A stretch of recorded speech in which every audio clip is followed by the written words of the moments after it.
Yo, disenterin dong aja. Assalamualaikum warahmatullahi wabarakatuh. Waalaikumsalam warahmatullahi wabarakatuh.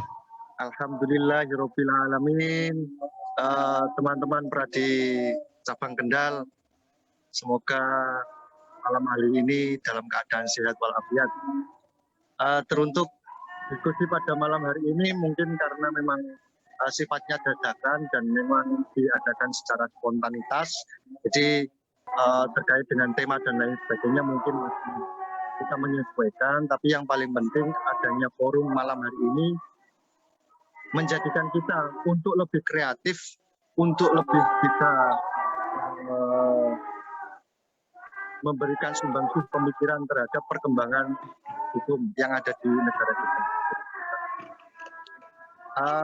Tadi pemikiran Mas Boma ini kita sambut dengan kehadiran kita.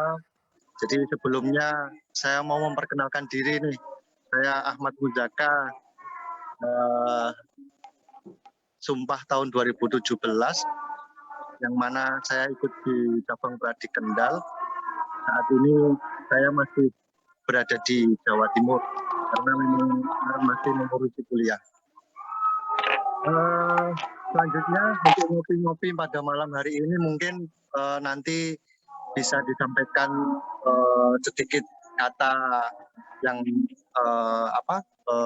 prakata sambutan dari Mas Sekretaris, sekedar memberikan gambaran kepada kita semua apa tujuan dari misi yang kita adakan pada malam hari ini. Jangan hanya sebatas pada malam hari ini, tapi di kemudian hari bisa kita lakukan secara intens, terus kemudian continue, yang mana saya juga selalu mengikuti kajian-kajian hukum yang dilakukan oleh alumni Fakultas Hukum Universitas Diponegoro. Oleh sebab itu, saya berharap nih Mas Sekretaris, khususnya Pak Ketua Pradi Kendal, dimohon untuk mengadakan diskusi rutin untuk memberikan sedikit pemikiran kita terkait dengan perkembangan hukum. Terus yang kedua, kita bagaimana sikap kita sebagai penegak hukum ini bisa mensikapi hal-hal yang ada perkembangan. Contoh, hari ini ada surat keputusan bersama yang dikeluarkan oleh Kementerian Informatika, Kejaksaan, dan kemudian Kepolisian terkait dengan tata cara pelaksanaan Undang-Undang IT. Hal itu bagaimana sikap kita sebagai penegak hukum, terutama advokat ini, mensikapi hal demikian. Kritisan-kritisan kita memang dibutuhkan untuk kemajuan dari hukum yang ada di negara kita. Mungkin sedikit gambaran yang memang tadi secara spontanitas itu, tema kali ini mungkin bisa kita angkat yang tadi pada waktu siang hari tadi didiskusikan di grup. Apakah ada bagaimana ketika tindak pidana itu dilakukan tidak selesai? Apakah ada akibat hukumnya atau bagaimana? Ini nanti gambaran-gambaran itu bisa kita diskusikan pada malam hari ini. Mas Boma sebagai inisiator mungkin bisa memberikan sebuah gambaran kepada kita semua tujuan dan kegunaan dari diskusi pada malam ini seperti apa dan itu kurang lebihnya seperti itu, Mas Boma. Mas Boma, dipersilahkan. Terima kasih rekan Muzaka, Ahmad Muzaka. Ini juga sebelumnya saya ucapkan Assalamualaikum warahmatullahi wabarakatuh. Selamat malam rekan-rekan. Ya memang acara ini memang kita buat memang dadakan ya. Menyikapi dari rekan-rekan kita ini memang kalau sudah ketemu diskusi dengan tema yang menarik ini seakan hanya tulisan itu tidak mampu memuaskan hasrat keingintahuan rekan-rekan seperti itu. Lagi pula di masa pandemi ini emang kita kesulitan untuk berkumpul. Kayak misalnya teman-teman biasanya ngopi-ngopi di sekretariat DPC sampai malam gitu. Ini emang jarang, apalagi masih ada PPKM. Tapi alhamdulillah kemarin dari rekan-rekan DPC memang kebetulan ada PKPA juga ya. Itu PKPA darurat, bukan PPKM darurat, tapi PKPA darurat. Alhamdulillah sudah berjalan. Nah ini memang acara ini memang sebetulnya ya untuk media kita ketemu aja dan kita diskusi yang sebelumnya bisa kita diskusikan dengan tatap muka gitu. Sambil mungkin kopinya ada yang sedikit kental dan rokoknya mungkin ada yang sedikit lebih berat. Udah sampai tema-tema yang bisa kita bicarakan, monggo nanti teman-teman bisa diskusikan. Memang di sini kita memang sedang trial, kita coba trial dari acara ini, dan ada juga dari rekan-rekan yang kemarin lulus UPA ya. Ini memang sebentar lagi juga sudah calon advokat, yang ini juga bisa sharing-sharing juga dengan mungkin rekan-rekan yang sudah lebih senior di sini dari sisi pengalaman dan jam terbangnya juga bisa menjadikan untuk belajar rekan-rekan semua. Jadi di sini kita sama-sama belajar, karena belajar itu kita bisa menambah pengalaman seperti itu. Untuk acara ini memang saya sudah minta izin dengan Pak Ketua DPC Pradi Kendal dan beliau mengapresiasi. Mungkin masih ada kesibukan, jadi mungkin lain kali bisa bergabung beliau ini. Tapi monggo dari rekan-rekan untuk ditindaklanjuti media yang kita sediakan ini dari pengurus DPC Pradi Kendal. Mungkin sekian dari saya, tidak perlu formal sekali karena ini kita buat diskusi santai dan ngopinya juga mungkin ngopi virtual dengan gelas masing-masing di tempat masing-masing. Begitu Bang Saud ya. Siap. Mungkin dari Mas hostnya ini Mas Muzaka saya kembalikan, monggo, terima kasih.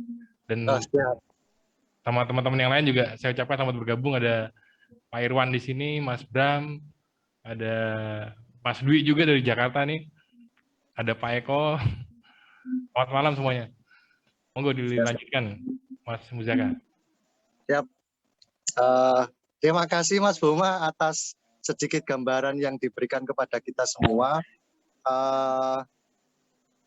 Hari ini mungkin kita mengawali pembicaraan yang bisa kita lakukan, atau diskusi yang bisa kita lakukan. Kita menindaklanjuti dari diskusi pada waktu di grup tadi yang sifatnya tertulis. Mungkin malam hari ini bisa kita lanjutkan dengan diskusi dengan ngopi virtual semacam ini, yang mana nanti hasilnya bisa kita rumuskan bersama dengan nanti kita membuat redaksional yang bisa dinikmati oleh semua kalangan, bisa dipublish di medianya Pradi Kendal ini melalui website, nanti bisa disebar.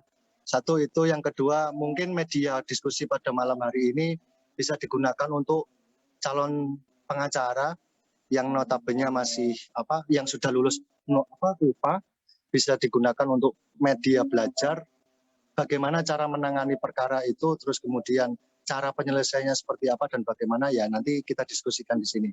Untuk malam hari ini langsung saja tema yang kita ambil, apakah tidak selesainya tindak pidana dapat dijerat pidana. Nah ini malam hari ini kita mendiskusikan adanya sebuah tindak pidana yang belum selesai.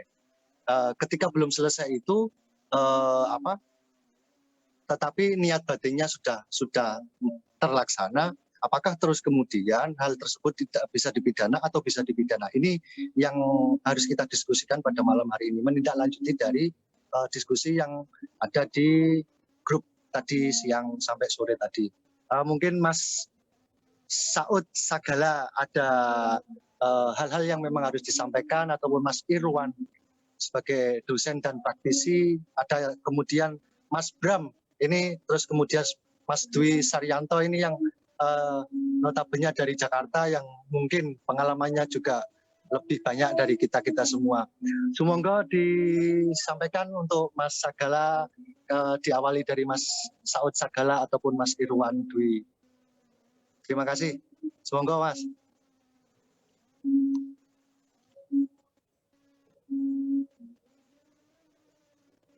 Monggo Mas Saud.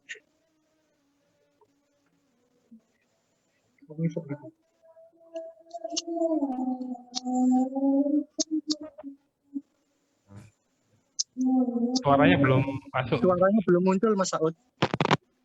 Oke.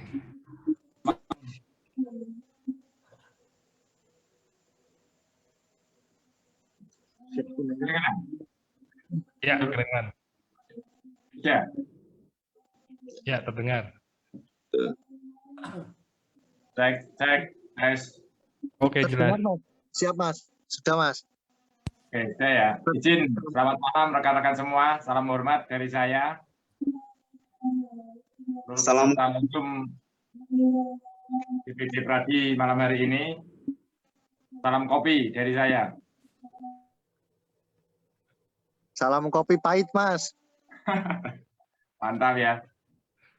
Semoga malam ini menjadi malam yang sangat bermanfaat untuk kita semua. Oke, mohon izin Bang Irwan.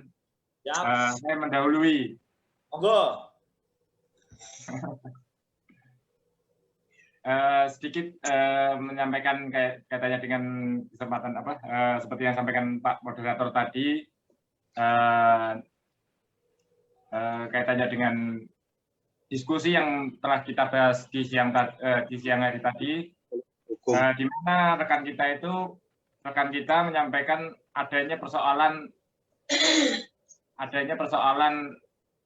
laporan yang sepertinya sulit untuk diterima oleh pihak penyidik, maksud saya kepolisian ya, kepolisian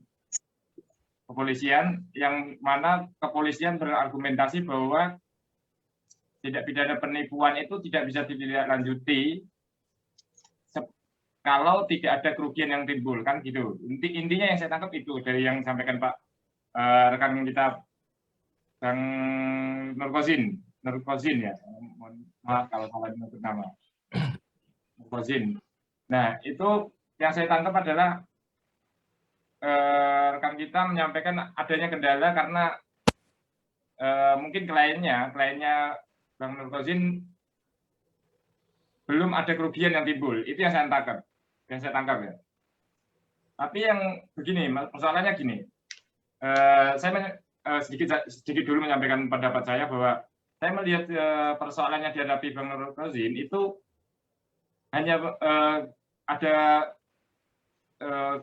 kekuatan argumentasi dari hukum versi kita sebagai advokat sepertinya harus lebih diperkuat dulu menurut saya. Yang mana saya sudah menganalog terlepas dari saya tidak bermaksud untuk menyimpangi prinsip analogi dalam hukum pidana yang sebenarnya tidak diperkenankan kan gitu, kecuali dalam situasi memang pendekatan itu ada bisa diperkenankan juga sih analogi, tapi secara prinsipnya umumnya sih tidak diperkenankan ya analogi. Tapi begini, seperti contoh papa minta saham, papa minta pulsa kok minta saham ke polisi, papa minta pulsa. Jadi kalau kita melihat dari argumentasi polisi, artinya apa? Kalau kita seandainya tadi jadi korbannya papa minta pulsa tadi, apakah itu kalau kita tidak memberikan, apakah kita belum bisa melaporkan pelaku yang berniat untuk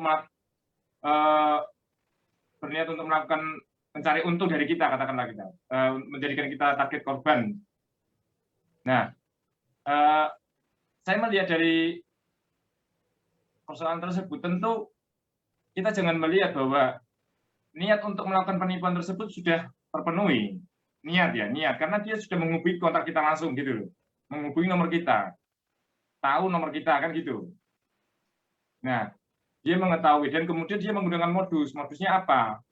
Menggunakan nama palsu dan sebagainya, supaya meyakinkan bahwa dia itu pihak yang layak untuk mendapatkan perhatian dari korban, kan kira-kira calon korban atau korban lah istilahnya. Nah, maksud saya begini, saya kenapa menyampaikan pasal 53 yang dimaksud dalam KUHP tadi, yang saya sudah sampaikan di grup sebelumnya tadi siang, mungkin kalau mau dicek dulu. Kenapa saya menyampaikan itu? Itu saya sampaikan karena saya memiliki argumentasi bahwa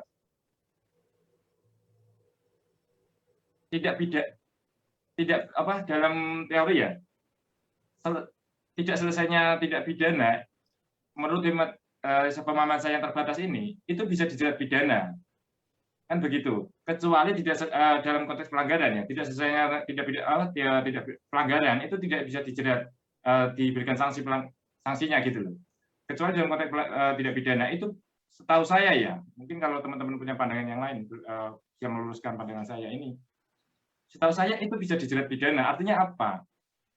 Selesai tidak selesainya itu bahwa sudah ada niatan dengan bukti tadi menghubungi kita dan menggunakan nama, apalagi yang saya tangkap tadi ada menggunakan nama pejabat lah saya katakan itu lebih nampak dengan jelas, walaupun sarana memang sarana yang digunakan adalah sarana telekomunikasi atau informasi lah gitu ya, handphone dan sebagainya. Itu hanya sebagai bukti pendukung saja untuk menguatkan dalil bahwa ini sudah ada niat gitu loh, menguatkan bahwa dia sudah berniat untuk mempersiapkan dan sebagainya. Itu sih. Jadi menurut teman saya seharusnya laporan yang disampaikan oleh Bang Nur Qasim tadi seharusnya dapat diterima. Itu menurut argumentasi saya sementara. Kira-kira itu dulu. Mungkin teman-teman yang lain bisa menyampaikan pandangan. Mari kita diskusi. Ayo. Itu dulu. Terima kasih. Saya kembalikan ke Siap. Terima kasih. Mungkin bisa disambung sama Bang Irwan atau Mas Bram atau langsung sama Mas Nur Qasim sebagai pelapor. Dipersilakan langsung saja, nanti kita nyambung sambil berjalan aja, kita santai-santai. Pak sambung, Mas Daus.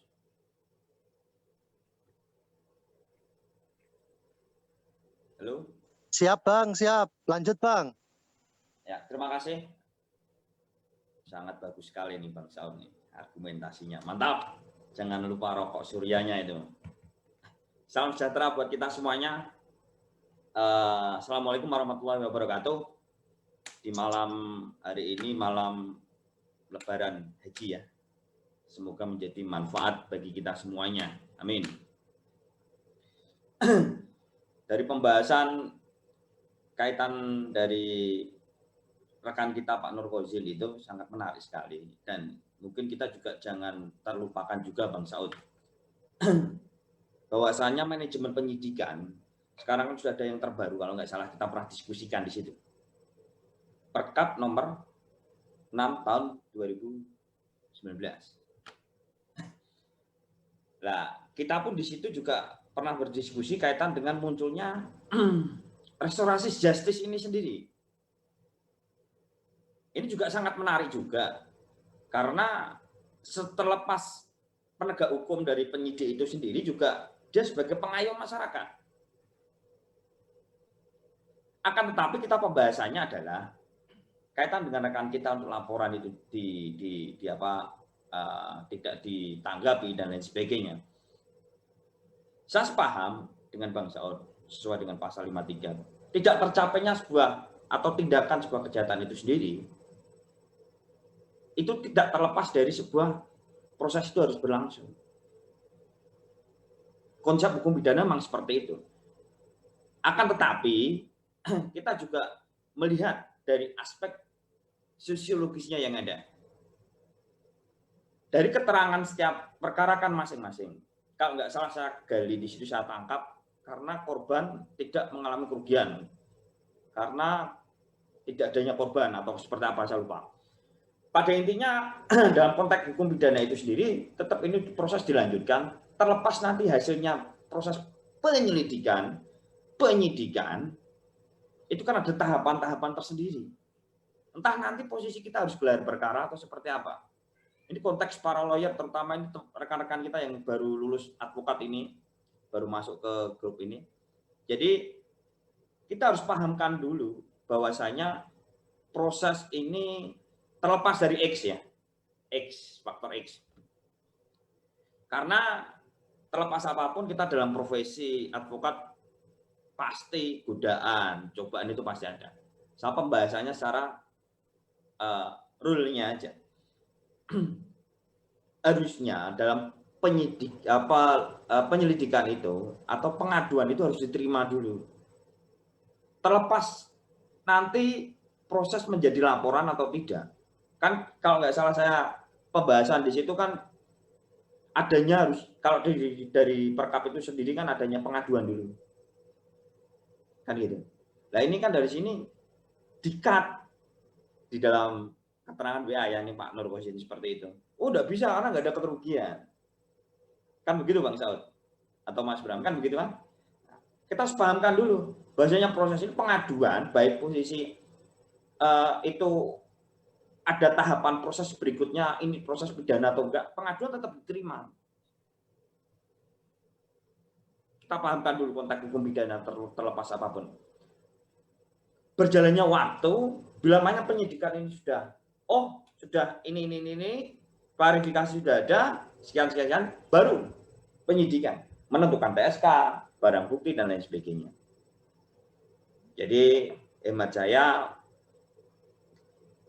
kalau penyidik langsung mengungkap seperti apa yang diutarakan dari rekan kita, Pak Nur Qasim itu sendiri, saya kira juga sudah melampaui batas dari penyidikan itu sendiri. Karena pengaduan itu kan harus diterima, terlepas itu konteksnya pidana atau enggak. Karena tahapan berikutnya kan pasti ada. Mungkin Bang Saud juga pernah mengalaminya. Sulitnya dan seperti apa, terus munculnya kaitan dengan tahapan berikutnya. Ayo kita gelar perkara. Kan kita kan adanya seperti itu mekanismenya. Bukankah seperti itu? Nah, tahapan berikut, makanya kita harus kedepankan seperti itu. Kurang lebihnya seperti itu. Mas Haus ini, Mas Muzaka, mungkin bisa disambung langsung aja dengan rekan-rekan yang lain. Terima kasih. Siap, lanjut Bang. Masuk ya Mas. Siap Bang, lanjut. Kalau dari saya memang simpelnya ketika mengacu pada tadi masalahnya Pak Nur Qasim, yang harus diidentifikasi dulu itu korbannya atas nama Diko atau atas nama Pak Nur Qasim. Jadi ketika korban, menurut saya kalau salah saya mohon koreksi. Jadi seharusnya ketika memang tadi ada tipu muslihat, rangkaian kebohongan dan lain-lain unsur 378-nya, seharusnya korban pertamanya itu adalah Dikonya.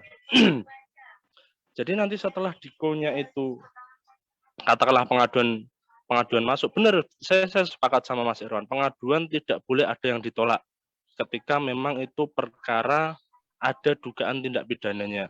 Jadi nanti proses pertama pasti lidik dulu, nanti gelar apakah ini ada unsur tindak pidananya, lanjut ke laporan atau seperti apa, itu memang seharusnya. Cuma kan memang kita tahu sendirilah hukum, apalagi urusan dengan hal-hal seperti itu kan kita tahu sendiri. Ya kembali lagi ketika memang tadi Pak Nur Qasim merasa menjadi korban, alangkah lebih baiknya seharusnya ketika memang ditolak sebagai pelapor atau pengadu, seharusnya Pak Nur Qasim konfirmasi kepada entah itu bagian Pemda atau apa yang isinya telah terjadi percobaan atau dugaan tindak pidana yang menyangkut membawa nama Bupati Kendal kan gitu. Jadi ketika memang nanti prosesnya berjalan, mungkin baru Pak Nur Qasim itu bisa untuk dijadikan sebagai pengadu. Seperti itu. Dari saya mungkin seperti itu. Sementara lanjut rekan yang lain, terima kasih. Siap, terima kasih Bang. Mungkin Pak Nur Qasim bisa menyampaikan sedikit gambaran kepada kita semua, terus kemudian berkaitan dengan analisa juga. Silakan Pak Nur Qasim, rekan kita Pak Nur Qasim, sumonggo. Ya, terima kasih. Bahwa kronologi ini, saya itu selaku Ketua Panitia Pembangunan Masjid Nurul Huda Desa Pesawahan, itu kan menyebarkan pamflet. Nah, tiba-tiba pagi tadi itu kan ada orang WA saya yang di situ DP-nya itu dipasang foto Bapak Diko, Bupati Kendal. Yang intinya dia mau membantu pembangunan masjid itu, membantu dengan dana 20 juta dan hewan kurban seperti itu. Setelah itu saya ikuti terus, dia transfer ke rekening atas nama panitia, tapi transfer itu adalah slipnya itu ternyata palsu. Setelah bendara saya suruh cek tidak ada dana masuk. Tetapi di situ dia mengatakan ini sudah saya transfer 27.400.000, yang 20 untuk masjid, yang 7 juta tolong kirimkan ke atasan Bapak Syarifuddin untuk pembelian hewan kurban.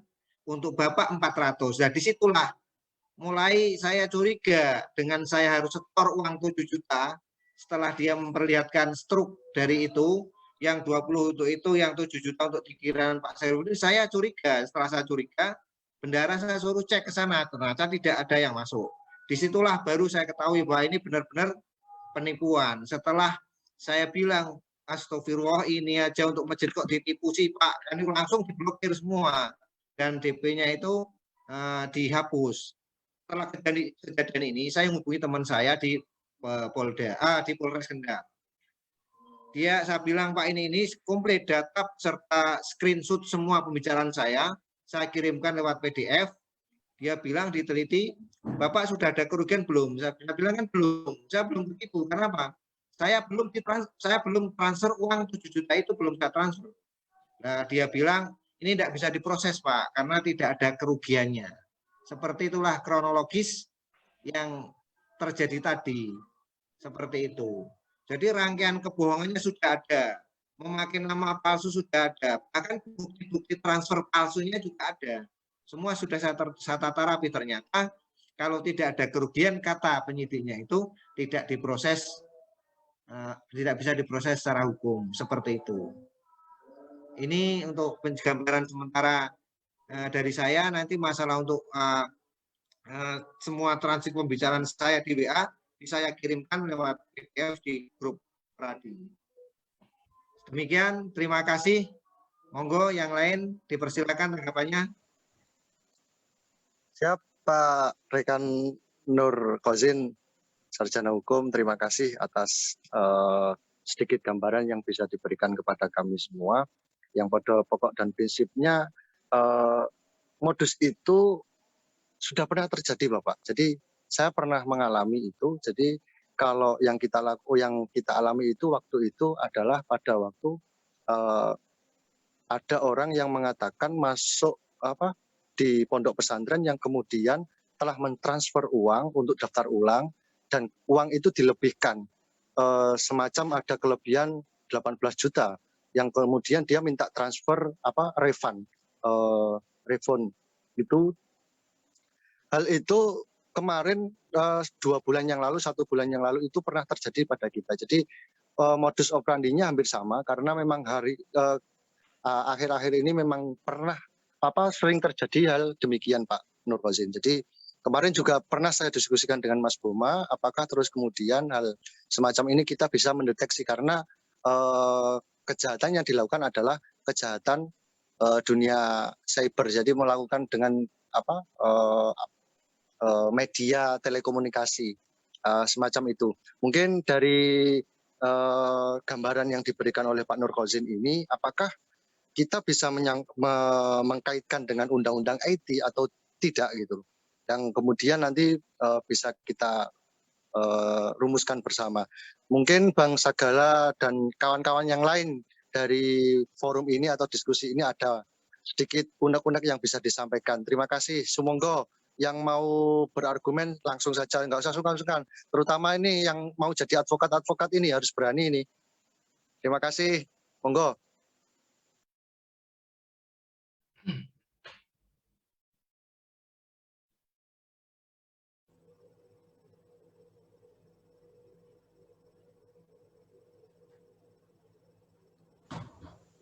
Kok diam semua? Mungkin ini Oke, Mas. ada Pak Bambang, Siap. Pak Bambang Kristanto ini juga Kabag Hukum Pemda Kendal ini. Yang setelah lulus jadi pengacara ini, satu angkatan dengan Mas Raib kayaknya. Siap Pak Irwan. Mungkin Mas Raib bisa tanggapi Mas Raib. Ya, kalau boleh. Nih, siap Pak Irwan. Assalamualaikum warahmatullahi wabarakatuh. Salam sejahtera dan sehat selalu untuk rekan-rekan dan Pak Irwan semuanya. Pada kesempatan ini saya mencoba menjawab apa yang menjadi kasus yang dialami oleh Pak Khozin. Jadi kalau menurut saya ketika memang itu belum ada kerugian, kemudian dilaporkan juga akan menimbulkan atau membutuhkan waktu, tenaga, menyita pikiran dan lain, tidak harus dilakukan. Karena apa? Satu, orangnya sudah tidak bisa dilacak dengan memblokir nomor yang digunakan untuk modus 378 untuk penipuannya. Sehingga menurut saya akan melakukan tindakan yang sia-sia, Pak Irwan. Kalau menurut saya begitu. Kecuali memang orangnya jelas, bisa diketemuin dan alamatnya jelas, ya kita bisa proses. Tetapi selama orangnya tidak bisa ditemui, kemudian hanya karena mengandalkan sebuah nomor handphone yang akhirnya diblokir, kemudian kita tidak bisa menindaklanjuti apa yang dia lakukan, ya menurut pribadi saya sih, buat apa? Saya akan kehilangan banyak waktu hanya untuk mengurusi seperti itu, kan gitu. Menurut saya begitu, Pak Irwan. Mungkin kurang lebihnya, mohon maaf. Ini baru masuk karena saya sambil memikirkan ujian UAS ini dari Pak Jun. Ya, sementara itu Pak Irwan dan rekan-rekan. Wabillahi taufiq wal hidayah. Wassalamualaikum warahmatullahi wabarakatuh, Pak Irwan. Waalaikumsalam. Monggo, Mas Haus. Terima kasih Bang Raib atas sedikit masukannya. Siap. Masuk ya, Mas. Mohon izin. Pak Khozin, mau tanya saya. Jenengan sebelum Siap. sebelum atau setelah ditolak sama Polres, apa jenengan sudah koordinasi dengan pihak Pemda? Sun. Belum koordinasi sama Pemda. Yang merasa ditipu kan saya. Jadi saya belum koordinasi sama Pemda.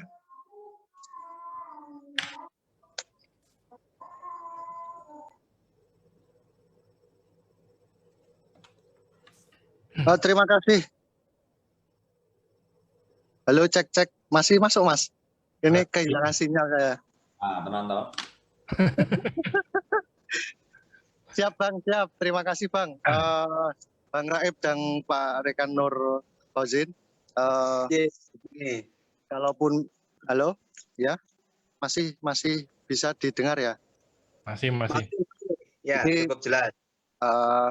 Kalau saya menyimpulkan dari pembicaraan diskusi pada malam hari ini, nanti biar tidak berlarut-larut, jadi kalau saya menyimpulkan apa yang disampaikan oleh Bang Saud, itu normatifnya, yang kemudian ditambah lagi teknisnya oleh Bang Bram, terus kemudian ada ditambah lagi terkait dengan hukum acaranya yang berkaitan dengan penyelidikan dan mekanisme yang ada di situ adalah Bang Irwan, yang saya kira jawaban dari permasalahan yang kita diskusikan pada malam hari ini mungkin sedikit banyak sudah ketemu titik terangnya. Alhasil dari titik terang itu mungkin kita bisa merumuskan hal-hal apa yang memang harus dilakukan yang pertama, dan kemudian sampai akhirnya nanti ketika sampai terjadi pelaporan kita tidak diterima dan lain sebagainya, kita harus melakukan upaya apa yang harus kita lakukan, seperti apa, terus kemudian bagaimana dan lain sebagainya.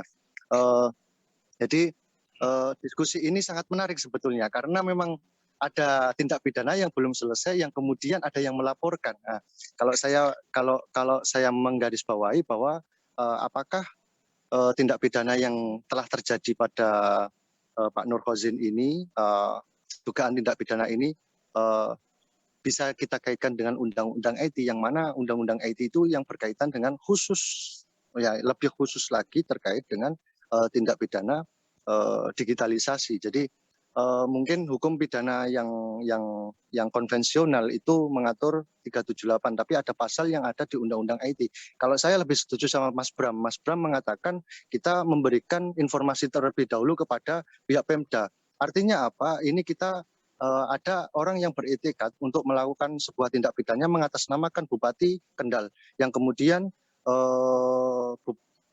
pihak Pemda bisa melakukan upaya-upaya yang kemudian bisa dilimpahkan, ataupun Pak Nur Khozin bisa kerjasama dengan pihak Pemda. Seperti itu mungkin rumusan-rumusan, ini sedikit gambaran rumusan yang bisa kita simpulkan pada malam hari inilah. Mungkin ada tambahan lagi yang bisa disampaikan oleh rekan-rekan semua, terutama ini ada Bang Ari nih, akademisi dari UNIS ini. Silakan Bang Ari, saya kok kangen sama Bang Ari ini dengan suara khas Bang Ari. Silakan Bang Ari menyampaikan hal-hal yang sekiranya bisa menambah sedikit wawasan pada kita semua. Terima kasih. Izin saya mendengarkan saja dulu. Ini para senior-senior, kalau ilmu praktisi kok kayaknya saya belum begitu paham betul ya, karena memang basic saya adalah akademisi atau dosen, jadi untuk ilmu praktisi saya memang nol besar ya. Artinya ini saya benar-benar ngaji dengan para senior yang di sini, seperti Bang Irwan, Bang Boma, dan Bang Musaka, serta Bang Rudi Saryanto, dan teman-teman yang lain. Mungkin itu ya, saya mendengarkan saja dulu, karena ini ilmu baru bagi saya, jadi saya derek ngaji kuping dulu lah bahasanya, seperti itu. Terima kasih, Mas Musaka. Siap, Bang Ari, terima kasih. Mungkin ada sedikit gambaran, Mas Boma bisa menyampaikan terkait dengan normatifnya ataupun terkait dengan teknisnya penanganan seperti apa dan bagaimana pengalaman dari Mas Boma. Silakan Mas Boma, dipersilakan. Ya, mohon izin rekan-rekan, ini sedikit juga pengalaman ya, mungkin bisa di-compare dengan kejadiannya Pak Nur Khozin. Ketika Pak Nur Khozin ini belum mengalami kerugian.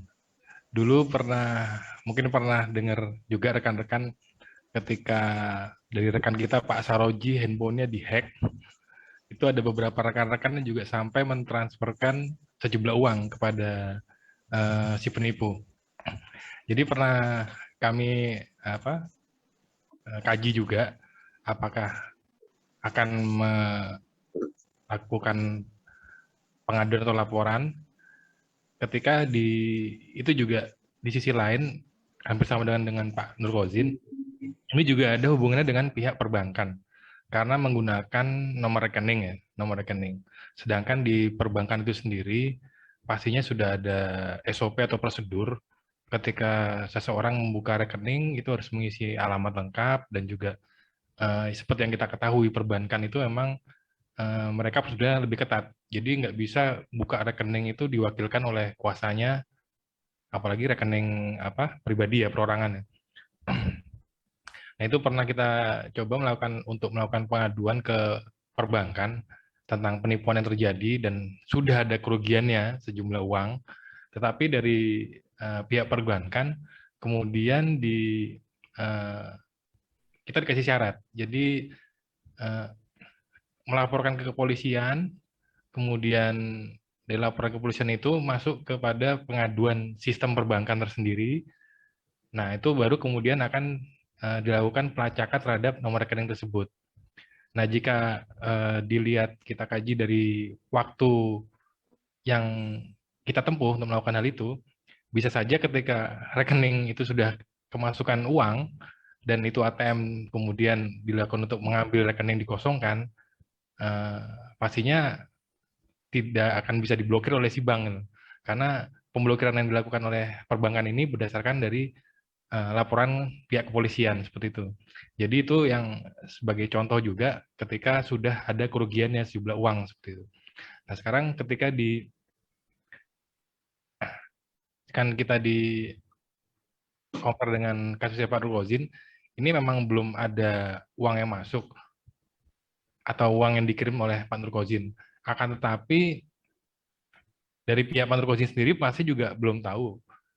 Kemudian apakah itu slip transaksi rekening itu adalah asli, kan bisa juga sekarang struk-struk ATM itu mungkin yang ngedit juga banyak yang bisa ya. Kemudian apakah memang dia punya rekening di Bank Jateng atau enggak? Nah, itu termasuk nanti juga hubungannya dengan rahasia nasabah ketika kita akan mengkorek keterangan di perbankan seperti itu.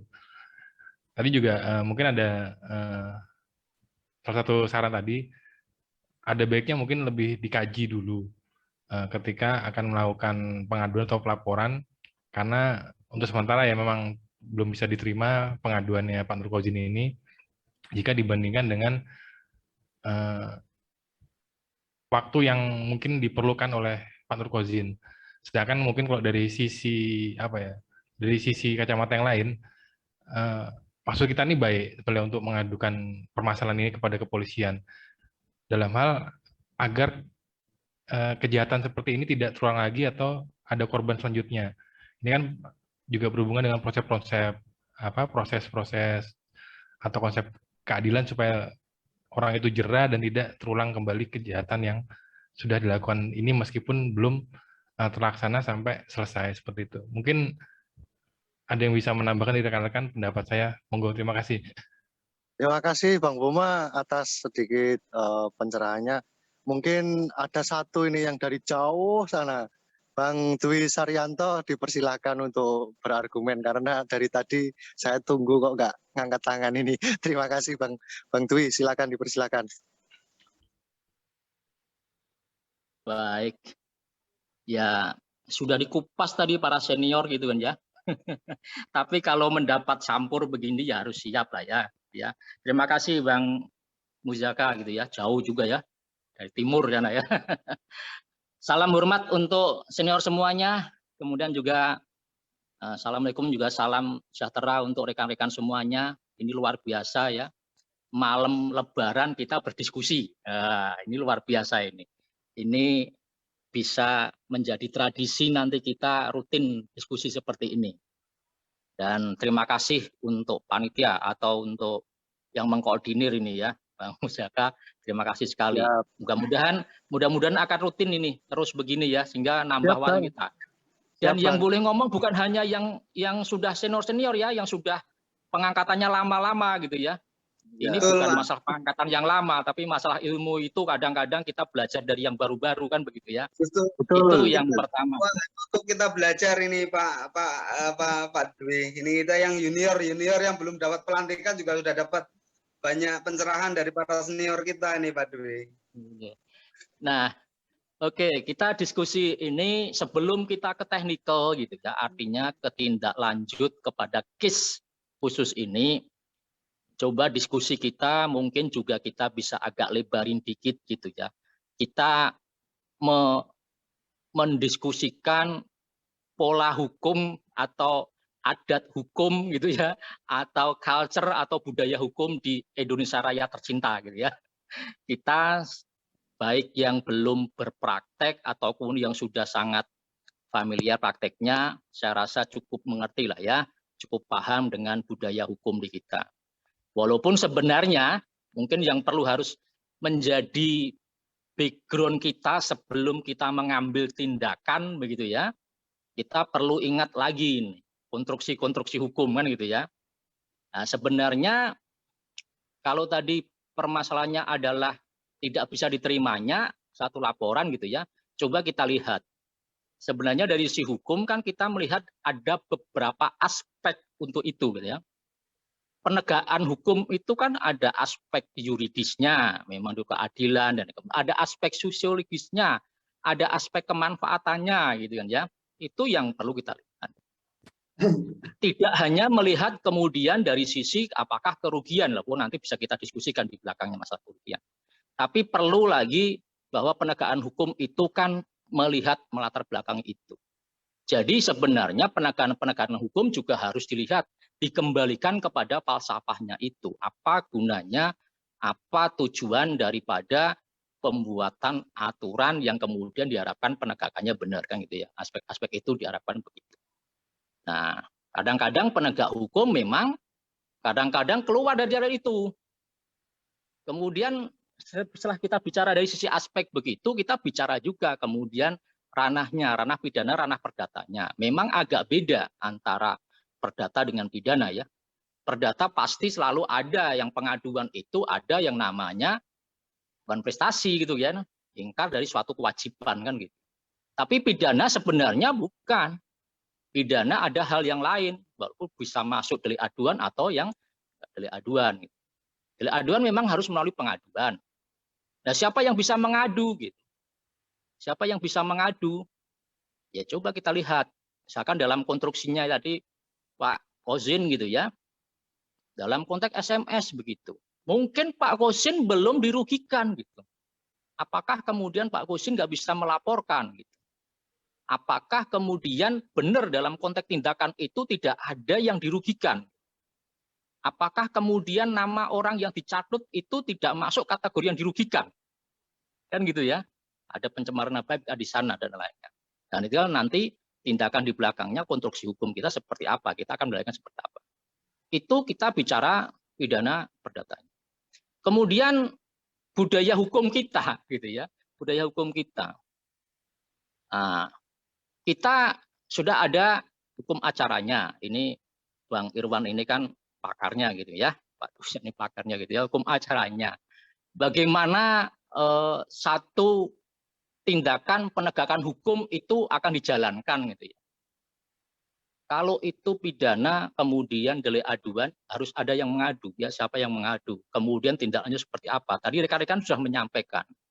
Namanya proses penyelidikan, namanya pengaduan semestinya diterima dulu. Itu tadi katanya dengan yang pertama tadi aspek-aspek hukum tadi ya. Ada selain yuridis kan ada sosiologis, kemanfaatan juga kan gitu kan ya.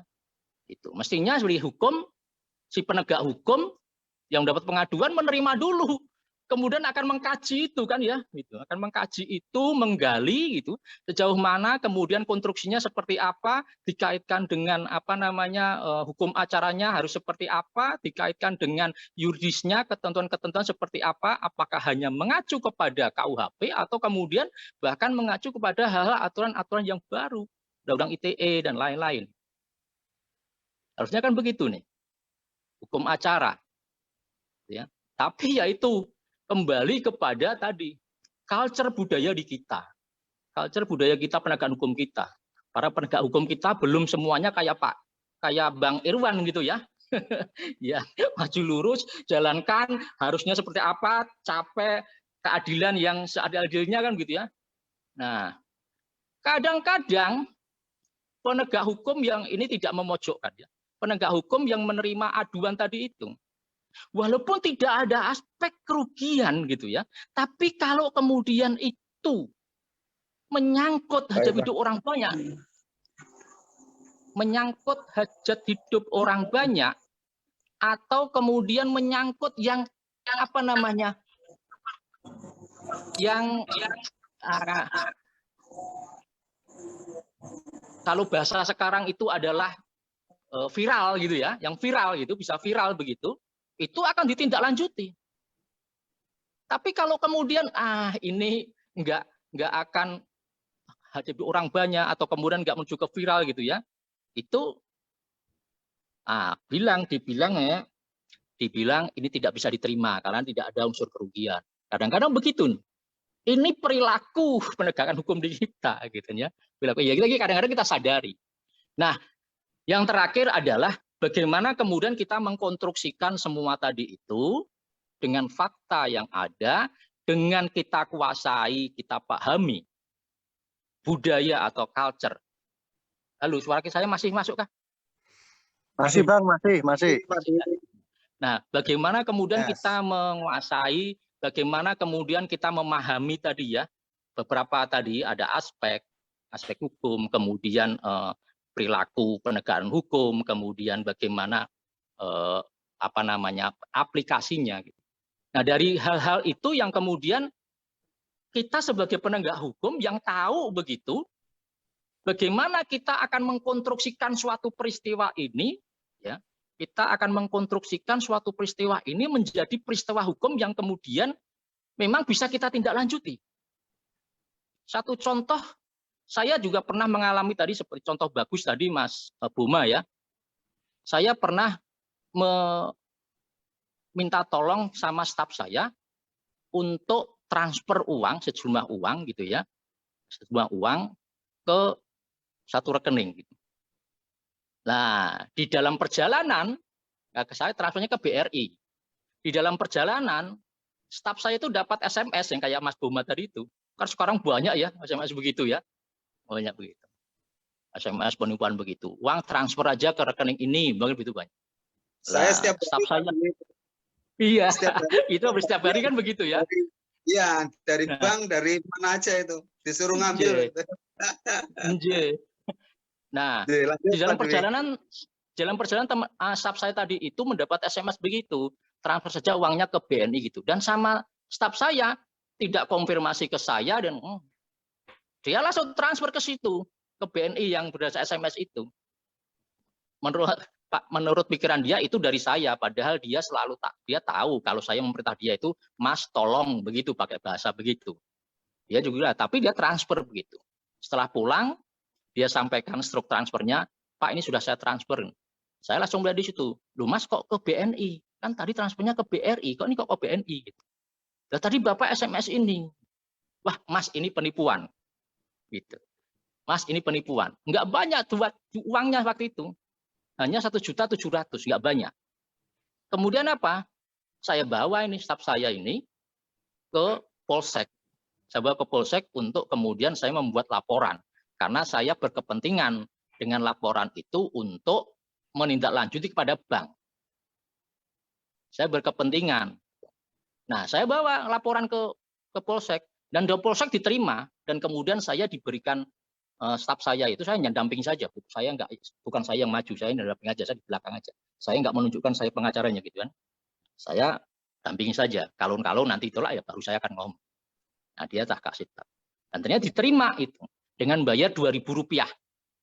Bayar Rp2.000 untuk apa namanya? Katanya fotokopi atau apa begitu. Diterima sama Polsek Cileungas. Laporan diterima, kemudian dibuatkan bahwa korban penipuan. Nah, berdasarkan surat dari polisi ini tadi, kemudian saya bawa ke bank BNI yang transfer tadi itu. Kami mendapatkan penipuan gini. Dan kemudian oleh bank diblokir itu nomor rekening itu, kemudian diblokir untuk pengiriman itu dan BNI menyampaikan bahwa ini nanti akan dikembalikan, tapi perlu proses otorisasi dari pusat, jadi perlu waktu kurang lebih sekitar 7 hari kerja begitu. Nah, suruh nandatangani pernyataan dan lain-lainnya, terus transfernya kemana begitu ya. Nah, itu yang ke banknya. Kemudian ke polisinya gimana? Di situ polisi kemudian menyampaikan itu. Ini gimana Mas? Ini mau ditelusuri, ditindaklanjuti, teruskan, atau yang penting uang kamu kembali saja. Nah, bedanya gimana? Saya suruh ngomong begitu sama staf. Bedanya gimana? Ya kalau kamu mau nyari ini, mau meneruskan ini, satu, kan bagi kamu sepenting kan uangnya kembali. Tapi kalau kemudian kamu mau nyari ini, kamu mau menghukum orang ini, ya ada proses. Ya ini lama, kemudian juga ada biaya. Gitu itu, ada biaya ini. Nanti kan harus dicari nih, SMS ini dari mana, anunya dari mana, IP-nya berapa, di mana, akan ditelusuri. Gitu. Tapi perlu biaya. Lah kamu mau enggak itu? Nah, dikonfirmasi seperti itu tuh. Akhirnya saya suruh, ya yang penting duitnya kembali saja. Biarlah itu. Nantinya aja lah hukumannya hukuman di sana. Nah, artinya dari beberapa contoh ini tadi, seperti Mas Buma dan saya ini sebenarnya dari sisi yuridis maupun dari sisi tindakan ini tidak ada alasan dari penegak hukum itu untuk menolak pengaduan gitu. Seperti tadi Mas Irwan sampaikan gitu ya. Ya mestinya hanya mungkin perlu dari sisi kita yang membawa hukum ini mengkonstruksikannya. Kadang-kadang memang penegak hukum si polisi ini selalu melihat nih siapa yang dirugikan kan gitu kan. Kalau nggak ada rugi ngapain diurusi, kadang-kadang begitu tuh. Itu tadi ngomongin perilaku penegak hukum kita kan gitu ya. Inilah Indonesia Raya tercinta gitu. Gitu. Nah, rekan-rekan, kembali akhir pada putusannya Pak Posin tadi itu, ya sebenarnya tindakan atau kejadian tadi itu karena ada membawa nama orang, kemudian di situ ada tindakan-tindakan yang tidak semestinya, begitu kan ya. Nah, sebenarnya juga ini bisa dikonstruksikan hukumnya. Sehingga seperti tadi Abang Bram tadi menyampaikan ya, koordinasi barangkali dengan pihak yang dicatut tadi namanya. Nah, apalagi sekarang ya sudah ada ketentuannya ya. Kalau namanya penyebaran nama baik kan harus yang bersangkutan yang mengadukan kan begitu ya. Gitu. Nah, yang terakhir rekan-rekan, bagaimana kita mengkonstruksikan hukum itu memang sangat powerful ya dalam konteks upaya kita mencari keadilan. Dan case viral dan tidak viral itu kadang-kadang juga berpengaruh di dalam aplikasi penegakan hukum di kepolisian ya, di penegak hukum kita gitu ya. Itu sedikit sumbang suara saya begitu rekan-rekan semuanya. Mohon maaf ya kalau kemudian kok agak melebar kemana-mana gitu ya. Ya mudah-mudahan ini menjadi bahan pembelajaran kita untuk bagaimana kita sebagai penegak hukum bisa dengan cermat, tepat gitu ya, mengkonstruksikan suatu peristiwa sehingga membawa keberhasilan kita. Itu Bang Boma, Pak Irwan, dan jalan lainnya, Mas Jalan tadi juga. Terima kasih ya. Itu sekilas. Silahkan dilanjut. Next-nya kita diskusi lagi. Sukses untuk semuanya. Terima kasih. Amin. Terima kasih Bang. Terima kasih Pak Dwi.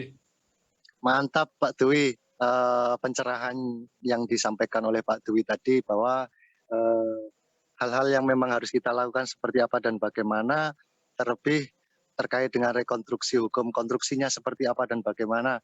Nah ini bagi rekan-rekan yang mungkin baru gabung, mungkin bisa kita ulas nanti di dalam tulisan hasil dari diskusi ini pada malam hari ini seperti apa dan bagaimana, nanti kita ulas dalam tulisan yang kemudian kita bisa publis di website kita, karena website itu nganggur loh, emane-emane lah ngoten Mas Sagala.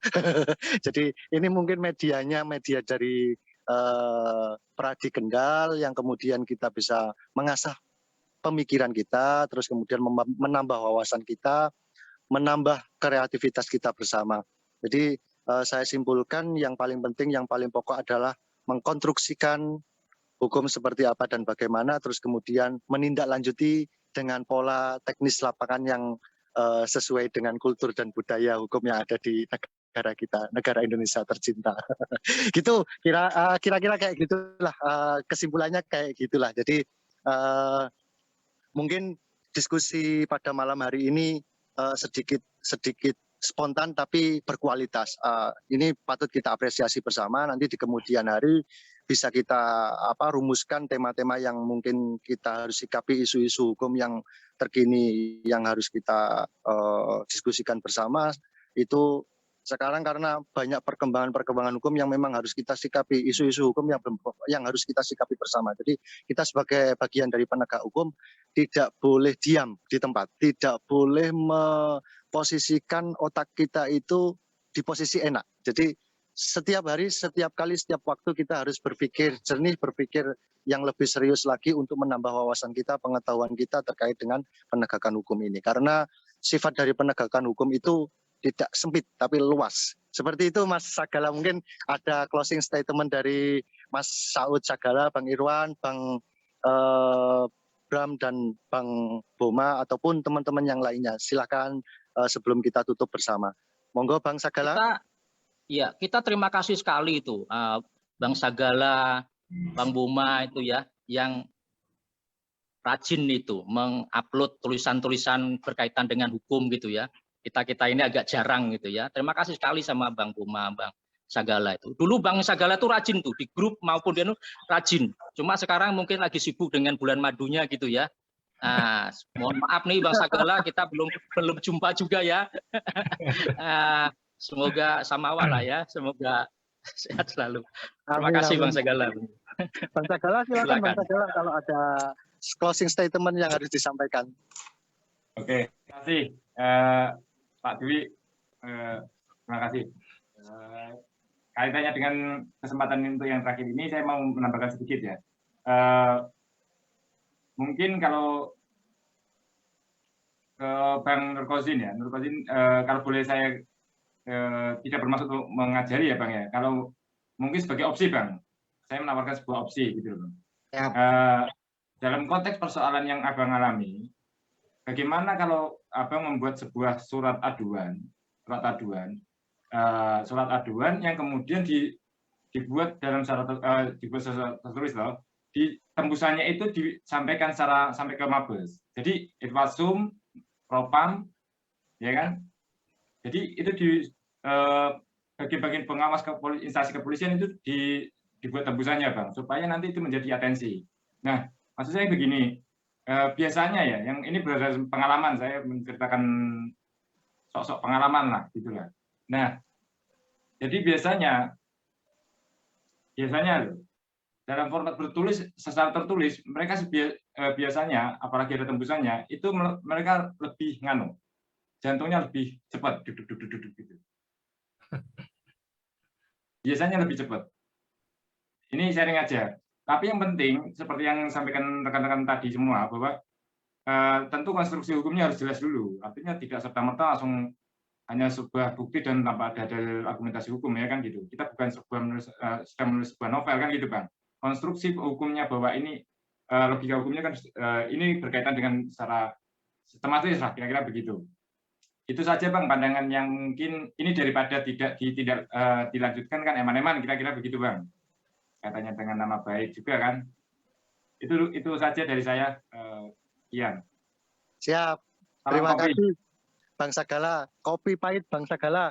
Bang Irwan mungkin ada closing statement yang harus disampaikan, atau Bang Boma, terus Bang Bam, dan lain sebagainya. Monggo rekan-rekan semua yang mempunyai closing statement dipersilakan.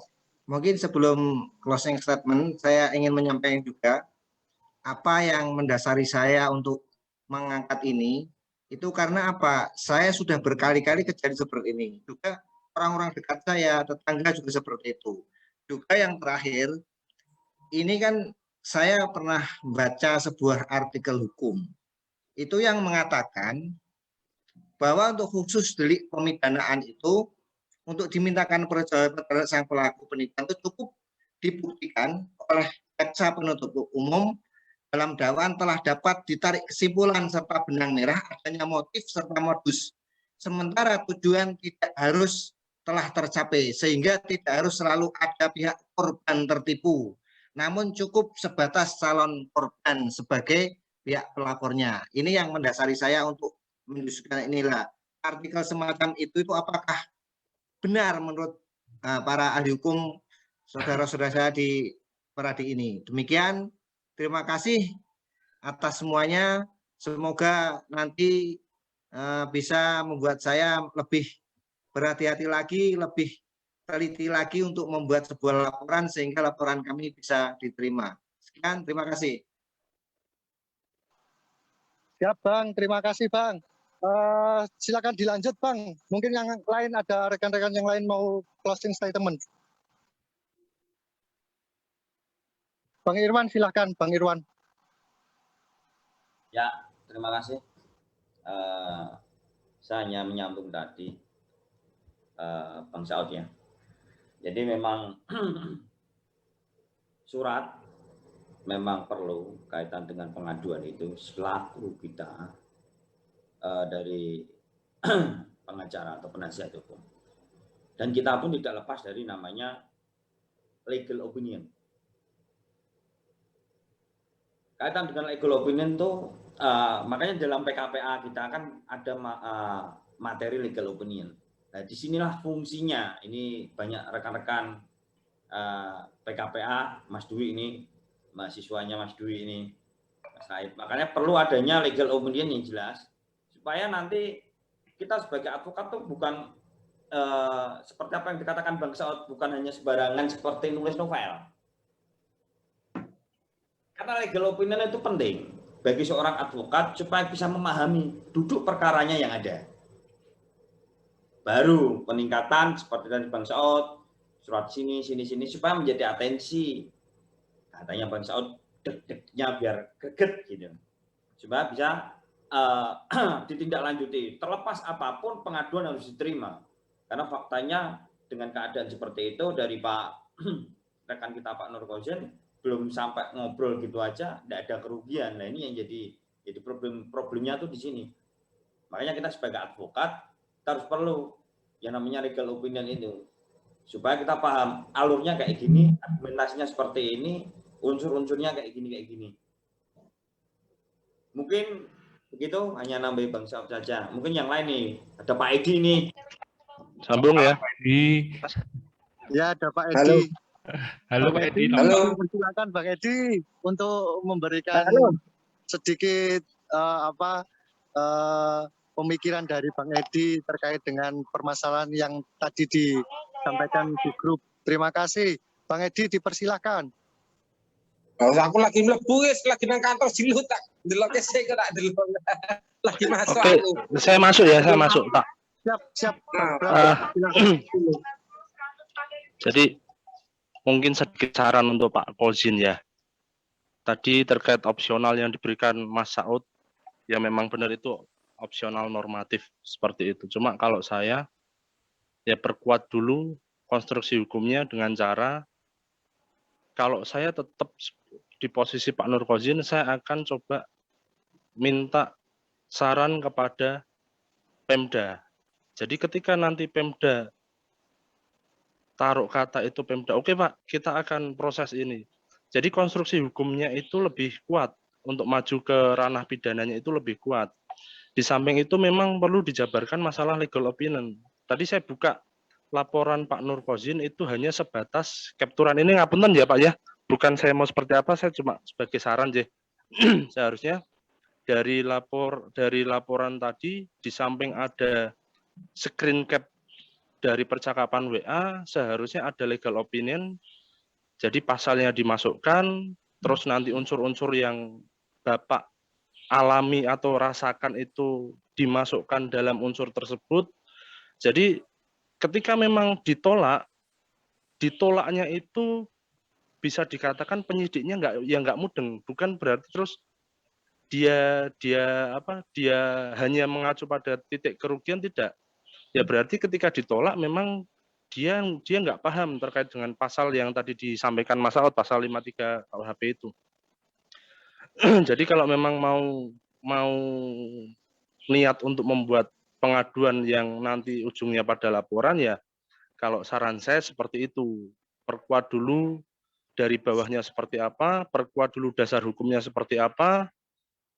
Seumpama memang ada orang dalam juga dimintain tolong yang model seperti itu, kan memang kita kan praktisi itu kan kita cari yang praktis lah. Jadi memang seharusnya kalau saya pribadi memang ketika memang saya sudah meletakkan profesi saya sebagai praktisi, ya saya memang harus mencari yang praktis seperti itu. Terima kasih Mas. Siap Bang Bram, terima kasih. Pak Nur Kozin, ini ada banyak masukan yang disampaikan kepada panjenengan, hal-hal yang memang berkaitan dengan yuridis dan normatif, terus kemudian teknis seperti apa dan bagaimana saran-saran yang diberikan pada Pak Nur Kozin sangat banyak ini. Pak Nur Kozin mungkin hari ini Pradi Kendal itu mendapat pencerahan yang sangat luar biasa dari kasus yang dialami dari Pak Kozin ini.